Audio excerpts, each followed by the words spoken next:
aujourd'hui on se retrouve pour une nouvelle vidéo et ça va être une vidéo back to school encore une fois, et cette fois-ci ça va être la fameuse vidéo pas très originale, mes fournitures scolaires. Mais comment vous dire que chaque année on me la demande un milliard de fois, bon j'exagère un petit peu, mais on me la demande très souvent, même si je ne vois pas toujours l'intérêt de cette vidéo. Je me suis dit je vais quand même la faire puisque j'ai quand même quelques petits trucs à vous présenter.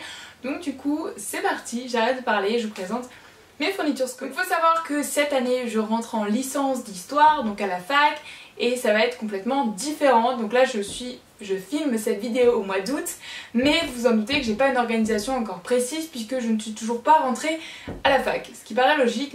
Mais j'ai quand même acheté 2-3 trucs et je m'organiserai avec ça, etc. Mais pour le moment je ne sais pas trop comment je vais m'organiser, donc j'essaie de me projeter dans l'avenir sans vraiment savoir.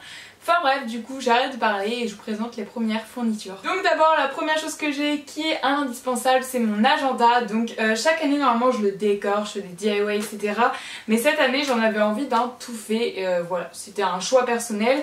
Donc voilà, je voulais un tout fait, etc. Puisque l'an passé j'avais un agenda et à l'intérieur c'était super chouette, on pouvait faire du coloriage, mais bon en terminale bah t'as pas le temps de colorier ton agenda. Donc là je me dis que ça pouvait être pareil pour la fac, donc du coup j'ai pris un agenda tout simple mais que j'aime beaucoup. Voilà, il y a assez de place pour noter les devoirs, etc. C'est quelque chose d'assez important pour moi. Et la couverture est solide parce que les couvertures juste cartonnées ça tient pas longtemps je pense dans le sac. Donc voilà, c'est un petit éléphant que j'aime bien. Je l'ai acheté celui-là à Bureau Vallée. Je prends en fait ce qui est à côté, donc il n'y a pas forcément d'ordre, mais j'ai acheté ceci en fait, c'est des étiquettes autocollantes, voilà, pour mettre sur des cahiers, sur des classeurs, etc. pour la fonction de mon organisation, donc avec une matière ou quelque chose en particulier. Donc voilà, mais de toute façon si je les utilise pas là, ça pourra toujours servir. Ensuite j'ai décidé de prendre un petit cahier comme ça, entre guillemets de brouillon, voilà, je sais pas, quand je suis posée faire des recherches ou quoi dans la BU. Donc voilà, je sais pas, c'est quelque chose comme ça. Et du coup ce carnet, c'est un carnet que j'ai fait moi-même. Donc je vous ai présenté ce DIY dans une vidéo précédente. Voilà, je mettrai dans le petit i quelque part par là. Voilà, c'était des DIY back to school à moins de 5 €. Donc c'était la vidéo qui est sortie cette année. Et du coup j'ai décidé de récupérer le petit carnet pour moi et que ça soit mon carnet de brouillon ou de recherche personnelle en tout cas. Pour continuer dans les cahiers, j'ai ces deux grands cahiers plutôt qui datent d'il y a très longtemps, que j'ai redécouvert en rangeant mes cours, que voilà, vous avez dû voir une vidéo aussi là-dessus où je rangeais tous mes cours depuis la maternelle, et du coup j'ai redécouvert ces carnets et il y avait juste 2 pages d'écrit dedans, donc j'ai arraché les 2 pages et du coup ça fait des carnets tout neuf mais très ancien, enfin bref voilà, c'est un peu paradoxal mais je me suis comprise et ça je pensais que ça peut être bien peut-être pour la prise de notes ou quoi, pendant les amphis ou quoi. Je sais toujours pas si je vais prendre mon ordi ou des trucs papier, mais je trouve ça quand même bien d'avoir toujours un support papier, même si l'ordinateur c'est quand même des fois plus rapide, ça me fait plaisir de écrire à la main des fois. Donc voilà, j'aurai ces 2 carnets là. Ensuite j'ai 3 pochettes comme ceci cartonnées, j'ai une marron toute simple, j'ai une bleue aussi toute simple, et j'en ai une aussi que j'ai fait en DIY qui est là comme ça. Donc c'est le même DIY que le petit carnet que je vous ai présenté avant, donc de toute façon je vous la mettrai en barre d'infos si ça vous intéresse. Et du coup voilà, c'est une petite pochette, c'est marqué quand tu as envie d'abandonner, pense à la raison pour laquelle tu as commencé. Donc j'aimais beaucoup cette citation, c'est assez motivant. Donc voilà, 3 petites pochettes pour mettre des feuilles ou autre chose, je ne sais pas encore. Ensuite pour ceux qui me suivent depuis l'année dernière, vous savez, je vous l'ai montré exactement le même puisque c'est le même sachet que l'année dernière, puisque je n'ai pas tout utilisé. Ce sont des fiches Bristol mais A4, personnellement ce sont celles que je préfère et elles sont bien évidemment perforées pour les mettre dans des classeurs. Voilà, moi je préfère celle-ci parce que quand on a des cours beaucoup plus chargés en connaissances, c'est quand même mieux d'avoir tout sur une grande fiche que d'avoir plusieurs petites fiches un peu partout. Donc voilà, il m'en reste je dirais la moitié à peu près. Donc je pense du coup j'ai utilisé environ 50 fiches pour la terminale, mais il m'en reste la moitié donc j'en ai pas racheté un paquet. Voilà, je vais utiliser celui-là et quand il faudra j'irai en racheter. Mais c'est vraiment des fiches que j'adore utiliser. Pour continuer dans ces genres de fournitures scolaires là, il y a des classeurs comme ceci. Donc déjà il y a des classeurs, vous savez, tout simples comme ça. Donc c'est 3 classeurs que j'ai récupérés. Il y a beaucoup de choses cette année que j'ai récupérées. J'ai acheté très peu de fournitures scolaires parce qu'en fait au fil des années on peut récupérer les choses, dont les classeurs. Donc ceux-là sont en plutôt bon état. Donc j'en ai un petit peu plus grand et j'en ai 2 tout fins. Ceux-là sont très pratiques pour mettre dans ton sac, genre quand tu as des cours en question. Tu mets ça dans ce petit classeur au lieu de prendre ton gros classeur à chaque fois sur toi. Moi c'est ce que je préfère faire. Donc voilà pour ces classeurs. Et ensuite comme vous avez pu voir, j'en ai un beaucoup plus grand de la couleur que j'adore. Donc celui-là ce sera celui qui restera chez moi. Et en fait dedans j'ai mis déjà des intercalaires. Donc c'est les intercalaires encore une fois que j'ai fait dans mes DIY de cette année. Donc voilà, il y a avec histoire médiévale, histoire moderne, donc voilà, histoire contemporaine, histoire antique. J'aime beaucoup ces intercalaires et comme ça va me permettre de ranger, je sais pas, mes fiches, mais je sais pas du tout, donc voilà, mais ça pourra être pratique pour ranger toutes les fiches justement que je fais. On va maintenant passer à ce qui concerne les crayons, et la première chose que je vais vous montrer et que je vous montre chaque année depuis que je fais mes fournitures scolaires, je crois, c'est ces surligneurs, voilà, que j'adore. Donc je les pose sur mon bureau, j'ai toutes les couleurs et je suis juste trop contente. Pour ceux qui ont vu la vidéo l'année dernière, vous savez, mais c'est une amie qui me les a offerts à mon anniversaire de mes 17 ans, je crois, voilà, je sais plus, ou 16 ans, je sais plus du tout, mais en tout cas je suis juste trop contente, c'est le cadeau que j'utilise tout le temps, tout le temps, tout le temps, tout le temps. Voilà, j'adore ces surligneurs, donc par contre cela reste sur mon bureau car vous vous doutez que je vais pas prendre ça dans mon sac pour aller en cours, ça paraît logique, mais voilà. Ensuite j'ai une trousse comme ça qui est à mon copain, mais j'avoue que je vais piquer parce qu'elle est très bien pratique. Voilà, enfin je l'ai empruntée à long terme, voilà.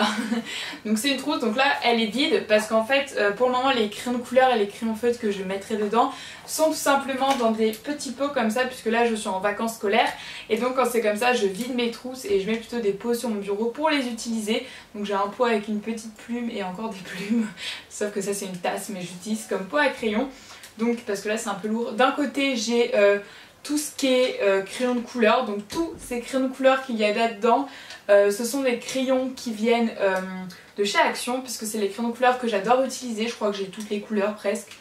Voilà, vous allez voir dans le close-up de toute façon, mais je crois que oui, j'ai presque toutes les couleurs de ces crayons, mais bon, je les aime trop et j'adore les utiliser, donc c'est plutôt chouette, ils sont vraiment un bon pigment, etc. Et dans l'autre crayon, j'ai l'impression que je vais boire du thé en mode aussi, mais pas du tout, c'est mes crayons. Donc déjà il y a les crayons comme ça, vous savez, un petit peu feutre, que j'aime beaucoup utiliser, et ensuite il y a des crayons que ma soeur m'a donné parce qu'elle en avait trop, enfin voilà. Elle avait ces couleurs en double, c'est les crayons comme ça qui sont super pratiques pour écrire. Enfin moi en tout cas je trouve qu'il y a des magnifiques couleurs, c'est les Papermate et les autres c'est les Stabilo Pointe Max, donc taille 0,8. Donc voilà pour ces crayons plutôt feutres entre guillemets. Donc ceux-là sont plus pour écrire, enfin les Papermate plus pour écrire et les autres plus pour des feutres en fait, mais bon voilà, ça sert toujours et ça fait juste un pêle-mêle de couleurs magnifique. Et enfin la dernière chose que j'ai à vous présenter dans cette vidéo, c'est ma trousse d'école, enfin ma trousse que j'ai de base. Donc cette année je me suis enfin acheté la trousse que tout le monde a et qui est hyper pratique, c'est la trousse Eastpak, voilà. Et j'ai un sac Eastpak pour les cours, d'ailleurs je pourrais vous le montrer, c'est un sac marron, enfin j'ai le même depuis plusieurs années, vous l'avez dû déjà le voir, mais voilà, c'est un sac que je pense que je vais garder aussi pour la fac parce que moi les sacs à main perso c'est pas trop mon délire, même pour les sacs à main, pour moi sortir en ville j'ai un sac à dos parce que ça m'énerve les sacs à main tout simplement, je ne sais pas pourquoi mais ça m'énerve. Et en plus mon ordi rentre dans mon sac, je vous montrerai d'ailleurs mon ordi après. Mais pour revenir au sujet, voilà ma petite trousse Eastpak qui est de couleur grise, j'ai accroché un petit charme que j'ai fait, donc voilà c'est un petit strap que j'ai accroché d'une de mes créations. Je voulais faire ça, je savais pas trop laquelle choisir parce que comme d'habitude je suis indécise, mais j'ai pris ce petit part de gâteau toute simple. Peut-être que je la changerai durant l'année scolaire, mais pour le moment j'ai pris celle-ci et elle est remplie cette fois, cette trousse est déjà prête pour la rentrée. Donc je vais vous montrer. D'abord j'ai ces deux crayons de bois Galaxy que j'adore, que j'ai fait lors d'un DIY pour une vidéo, c'était mon copain choisit mes fournitures scolaires. Sauf que j'aimais tellement ce DIY que j'en ai pris deux pour moi, voilà. Ils étaient juste trop beaux ces crayons, donc je les ai gardés pour moi, donc c'est des crayons de papier tout simple sinon. Ah aussi j'ai un autre crayon de papier, cette fois-ci c'est un que j'avais fait dans un DIY avant, enfin un DIY back to school que je vous ai déjà parlé dans cette vidéo. Donc voilà, j'ai un autre crayon de papier. Les stylos basiques, donc déjà j'ai les 4 couleurs, vous savez, pour écrire rouge, vert, noir et bleu. Moi c'est ceux-là que j'utilise, c'est les Bic Crystal, parce que c'est ceux que je préfère, qui écrivent fin et tout, donc je préfère. Et ensuite j'ai un 4 couleurs comme ça, bleu pastel, avec les couleurs justement un peu pastel, genre bleu clair, vert clair, violet clair et rose. Donc voilà pour les crayons. Ensuite j'ai ma paire de ciseaux que j'ai depuis des années qui fonctionne encore très bien. Donc voilà, je crois que je l'ai depuis la 6ème mais ça fonctionne donc je garde. Ensuite j'ai une petite gomme encore que j'avais fait dans l'un de mes DIY. Et j'ai une souris, enfin un blanco tout simple parce que ça c'est toujours utile. Et enfin pour terminer c'est quelque chose qu'on m'a acheté cette année, enfin que ma maman m'a acheté en achetant nos fournitures scolaires. scolaire. Enfin déjà quand j'achète pas beaucoup de choses parce qu'en fait j'ai acheté que ma trousse en fait de cette année. J'ai gardé presque tout le reste et mon agenda bien évidemment. Ce sont des petits stabilos miniatures parce que vous en doutez que j'amène pas mon autre support que vous voyez là. Donc voilà, elle m'a trouvé des stabilos comme ça hyper jolis en plus. Miniatures, donc c'est les couleurs pastel, mais j'arrive pas à tous les prendre dans ma main, mais voilà, je les trouve juste vraiment très jolis. Et comme ils sont petits, ça rentre idéalement dans la trousse, comme ça j'ai 6 couleurs et ça prend pas trop de place. Donc voilà, parce que je sais qu'avant, l'an passé c'est toujours quelle couleur je vais prendre pour demain. Voilà, mais maintenant j'aurai toutes les couleurs. Et donc voilà, cette vidéo touche à sa fin. J'espère qu'elle vous aura plu et n'aura pas été trop longue. Sur ce, n'hésite pas à liker cette vidéo et à me laisser un petit commentaire pour savoir dans quelle classe tu rentres cette année. Sur ce, c'est bientôt la rentrée, je le sais, enfin moi je rentre le 2 septembre, donc assez tôt. Et je pense que c'est pareil pour le collège-lycée, donc c'est pour ça que je profite de cette vidéo pour vous souhaiter une bonne rentrée scolaire à tous. Ne vous en faites pas, tout va bien se passer. Donc voilà, moi je fais d'énormes bisous, on se retrouve du coup samedi pour la prochaine vidéo. Bye. Salut. Ah oui, aussi je vous avais dit que je vous montrerai mon ordi, mais j'ai oublié de le faire, donc je vous montre là. Donc voilà à quoi il ressemble. Donc voilà l'étiquette, je suppose que c'est son nom, etc. Mais comme vous pouvez voir, il est hyper fin et léger. Et en plus, il est tout petit, donc hyper facile à transporter. Donc voilà, comme vous pouvez voir, il est hyper facile à transporter du coup. Donc voilà, c'était juste le petit truc que je voulais rajouter.